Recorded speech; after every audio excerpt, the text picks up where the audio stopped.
Hi everyone, welcome to Bonnie Carolee Makes Cards. I'm excited to be participating in the long-awaited event of the year, Simon Says Stamps STAMPtember. I have a shaker card featuring the newly released Happy Birthday brush script. This two-piece sentiment die set is one that I know I will come back to time and time again. Do we ever have enough birthday cards? So let's get started. For this tone-on-tone background, I'm using an older stamp by Simon Says Stamp called Leaves and Berries on their sea glass cardstock.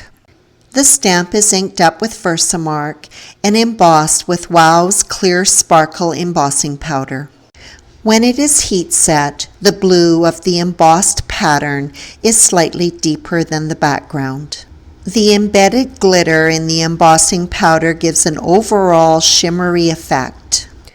The pattern paper is die cut with the largest of MFT stitched rectangle stacks 2 and the shadow die from Happy Birthday. I also die cut a rectangle of white sheet foam. The patterned paper and white sheet foam are lined up so that the shadow die can be positioned. The die cut in the foam panel will create the pocket for the shaker. Adhesive is applied around the die cut opening at the back of the panel. The glue is quite close to the edge of the die cut, leaving just a little bit of room for that glue to spread. This will help prevent any of the shaker material from escaping. After the sheet of acetate is applied, it is left to completely dry. To keep the sentiment consistent with the background, the scripty die from the Happy Birthday die set is lined up on the shadow cutout. I don't typically use Tombow glue, but for this application, it is the one that I reach for. When dry, Tombow glue leaves a tacky finish. I dot the glue on the sentiment and then set it aside to completely dry. To begin assembling the card, the panel is adhered to the white sheet foam, making sure that the die cuts are completely lined up. The adhesive on both the white sheet foam and the acetate can take a while to dry. When the glue is completely dry on the sentiment, it is attached to the acetate. Working with the tacky finish of Tombow glue, as opposed to the liquid glue, prevents any smearing of glue on the acetate, which would be impossible to remove. The emboss panel will be attached to Simon Says Stamp's Schoolhouse Red cardstock, which is A2 sized. Lining up the two panels, I estimate where the shaker portion will be and mound up a portion of silver sequins. The emboss panel is then attached to the base.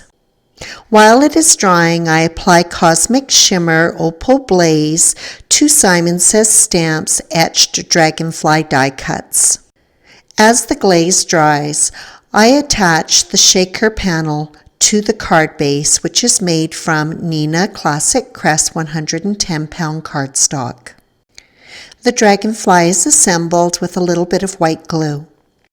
To adhere the dragonfly to the card, some white foam squares are cut down and placed under the wings. White glue is placed down the body of the dragonfly and it is attached to the card. The card front is embellished with sequins, the same sequins that were used as the shaker material. These small silver sequins have a high shine factor and really bump up the sparkle of this card. I did add quite a few, and using Nouveau Precision Glue made this job a lot faster. When the glue pen is depressed on the paper, it leaves a small amount of glue, the right size for an embellishment. To focus attention on the Happy Birthday sentiment and the dragonfly, 3 large red sequins were placed around them. The large sequins were topped up with Nouveau Crystal Drops Morning Dew, creating a jewel-like effect. And that wraps up this shaker card featuring the newly released Simon Says Stamps Happy Birthday Brush Script die set. To see the full lineup of STAMPtember products, check out all the wonderful designers that are participating in Simon Says Stamps Blog Party. As always, your visit is appreciated.